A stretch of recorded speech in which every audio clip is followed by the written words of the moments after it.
Am I the asshole if my boyfriend made a meal and asked me how it was and I said, fine?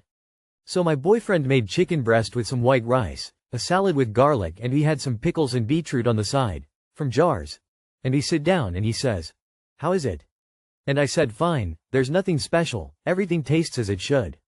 And he got upset and said he added extra garlic in the lettuce and soy sauce on the breast. We both said we couldn't taste that. And I said I am not used to making comments about food like he is in his family. When we eat with his mother, everyone has to say something along the lines of, how delicious. This is so tasty, yum.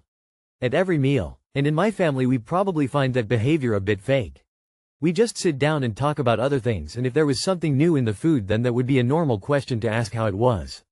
So he got really upset because I should have just said, it's great or it's good instead of a normal and not very enthusiastic. It's fine, everything tastes as it should. And he proceeded to pick his plate up and left to eat in the office. I don't feel like partaking in a family tradition I don't feel is natural. I feel like I am forced to say something I don't care about it or don't believe in. It's chicken breast and white rice. I mean, am I the asshole for not making a bigger deal out of a simple meal? Is he overreacting, or should I just be fake and oblige and say, it's really tasty? Every single F-king meal. Okay, let's break this down differently. I will be making some assumptions because there isn't a ton of context. Boyfriend goes out of his way and makes a nice dinner. Acts excited about doing something nice. Girlfriend acts like not only is it not special but that it isn't very good. Boyfriend feels embarrassed and deflated, acts hurt. Girlfriend thinks it is dumb to treat people nicely when they do something nice. Either this isn't a match that you understand each other at all, or you need to be nicer, or both. You are the asshole. He and his family are used to words of affirmation as ways to show love. You don't have to use flowery language, but you could have said it's good babe, thanks for making dinner. What you said was a deliberate snub, and that's why you are the asshole. You are the asshole. You. Honey, how'd I look? Him. Fine. That's what you did and you know it. I am curious if there is a cultural difference between you two?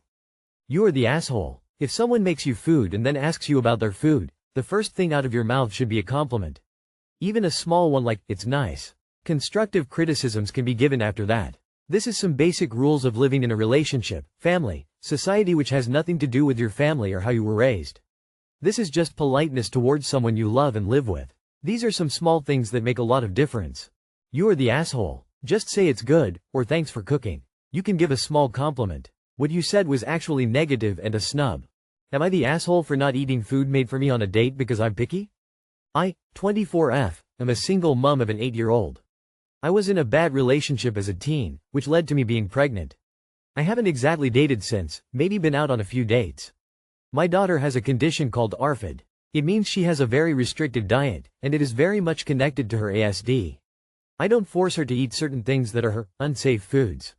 Since her diagnosis, I've been quite sure I might have it too, but I cook for us both and am self-sufficient, so it doesn't bother me day to day enough to think about it. Anyway, about a month ago I went on a date, to which we went out to dinner, and it was amazing. He was so open to meeting my daughter in the future and being a family man. I only do serious relationships, so yes, this is stuff that was discussed on the first date, lol. The second date was a week ago. I went over to his place, not for anything weird, just to watch a movie. He then made dinner. Don't get me wrong, it looked amazing, but I felt awful telling him I actually couldn't eat it. Usually if something is an unsafe food for me, such as melted cheese, vinegar, I'll still choke it down to be polite, and just vomit and cry later. But he had put my one hard no in there. Mayo. I hate it, but more importantly I'm actually just allergic to eggs. Pretty severely. He knew this, as I told him on the first date. He was cool with this on the date. Once he gave me the food, I apologized so much, but I couldn't eat it. He replied with, once we get you past this mayo thing my daughter's name can get over her crap too. I was pretty mad about that comment, and snapped back that I'm not eating his gross food and to not talk about my daughter like that. He apologized instantly, saying that's not what he meant and that it was a stupidly rude joke. I said I was sorry for calling his food gross, it actually looked really good. We ordered some maccas and I went home soon after. He seemed okay. About an hour later, I texted him that I had a lot of fun and sorry about the situation.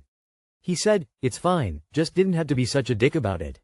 I was confused, we went home happy. I apologized some more, and he brought back up me saying it was gross and refusing to eat it. He was completely ignoring the allergy part of it and saying, you really need to get over this, Cass. It's childish and it's not the way you raise a kid.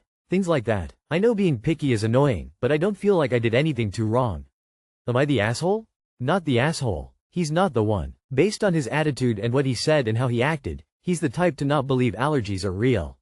Food will continue to be an issue with him. He's already proven he's close-minded about legitimate disorders and food allergies, and has been rude, condescending and judgmental. He's not going to magically grow up and become a considerate and understanding partner. Please don't subject your child to his attitude. He seems like the type to forget your allergies and sneak ingredients in to test you. He's not a safe person. Not the asshole. Please don't see him again. He intentionally made you food you couldn't eat. He tried to override your parenting of your child. This was the second date. He is being incredibly controlling, he's overstepping, and he's being cruel to you already. What do you think a fourth date would look like? A fifth? Please protect yourself and your child. Not the asshole. Stop apologizing to him. He's the you have an allergy to eggs. That's not something to mess with. He then put you and your daughter down. This is not the man for you. This man disregarded your allergy and thinks he can fix you and your daughter by forcing you to eat stuff you can't. Dump him and find yourself someone who will respect your allergy and her sensory condition. Fuck him off. Once we get you past your mayo thing, we can get your daughter over her crap too. This is not a man who respects you or your family. He's no man at all. Just a regurgitated bully. Not the asshole, but why are you still in contact with this guy?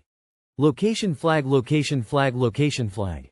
If this relationship progresses, once you send your child or living with him, he will start starving your daughter in an effort to force her to eat foods she can't.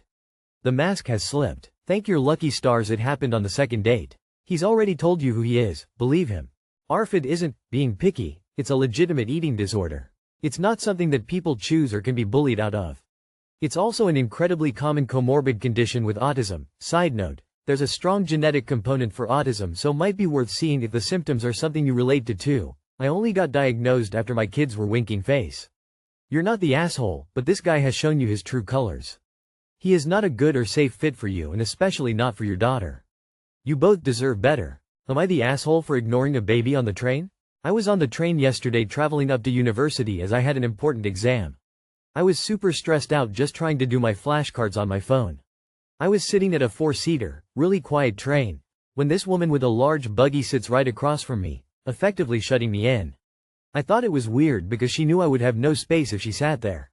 Obviously, I had practically no space but only had 30 minutes of my journey left, so I just smiled at the toddler and kept doing my flashcards. Here's where I may be the asshole. The toddler kept moving about on the seats and screaming when I was just trying to focus. I even had my earphones in to try and block the noise so I could study. I, without even thinking about it, let out a sigh. I didn't even mean it. The mum looked at me and asked if I was bothering her. I said no, I'm just trying to focus. She then said I was strange for not even entertaining her child for the journey.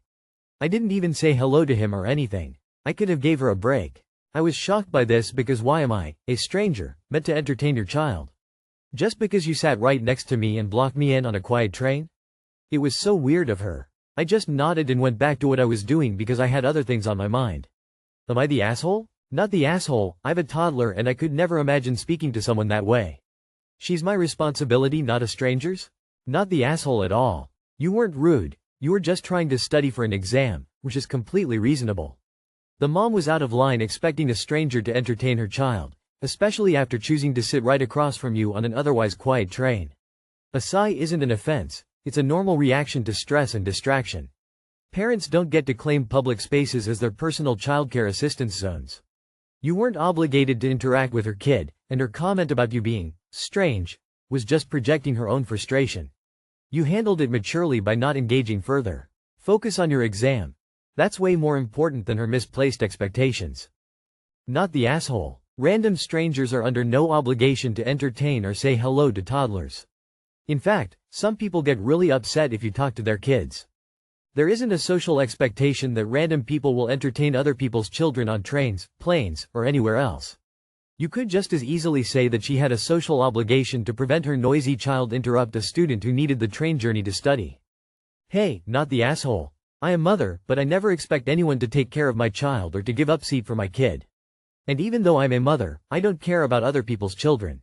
Actually, I don't like strangers' kids. So no, I'm not gonna play with your kid or take care of them, especially when I have the opportunity to be alone or to go somewhere alone. In your case, I'd change my seat, if the train wasn't crowded. In Ta, it's not your job to interact with her annoying kid or give her a break. Would I be the asshole if I cut off my wife's mocktails? I've always enjoyed cooking. My wife, coincidentally, doesn't, so I usually prepare our meals from scratch. This has also applied to our beverages, alcoholic at first, and mocktails once our kid was born. I don't really miss the alcohol so much as the fruity, creative drinks that can be made at home, so mocktails when we're alone, and normal drinks for me when people come over, and a mocktail for my wife. Thing is, she has started to drink less and less. Which is totally fine, but she still insists on me making mocktails, full of expensive syrups and herbs, dried fruit and whatnot, for her that go almost completely untouched once it hits the table. This has been going on for more than a year, and it bums me out that I'm essentially throwing expensive stuff directly to the sink. Which I pay for, or make. She keeps insisting on having mocktails, and when confronted about it, says, "I'm a slow drinker. You know this about me," and shrugs it off, saying she's not obligated to finish her drinks. She's asking me to brew ginger beer from scratch, dry green apples, buy Edelweiss or amaretto syrups, and once the mocktail is served, hours go by and it goes warm and turns into a mush. I am contemplating stopping serving her altogether, or making her buy the expensive stuff, but it seems like an asshole move. Is it? Would I be the asshole if I cut off my wife? Can you just serve her smaller drinks? Look, it is really simple. Just say that you have noticed that she is not drinking the drinks you've made for her, and as they are time-consuming and expensive, you are going to stop doing it. Then stop doing it. Have you talked to her about the burden it's placing on you to prepare and buy all of this stuff? Fun, creative things you enjoy can become burdensome when they are not only expected but demanded. I think you need to tell her how you feel. Establish boundaries of what you'll do and not do. Is there a reason she can't make her own ginger beer? Saying she's not obligated to finish her drinks. This is where you need to push back. You are devoting time, money and energy into accommodating this request of hers. You have a say here if she's requesting that you do this service for her. I would say, and I'm not obligated to make them for you. You are tossing my time and energy down the drain. If you do continue to make them for her, I would do the bare minimum ingredients, tonic water and grenadine. Until she can start appreciating your efforts, she gets what she puts out. Emo, this is not something you ask the internet. You talk to your spouse, you figure out what's going on. You communicate and find a compromise. When things like this are posted, to me it's a sign of a much deeper marital issue. Make a drink for you and give her a shot glass of it.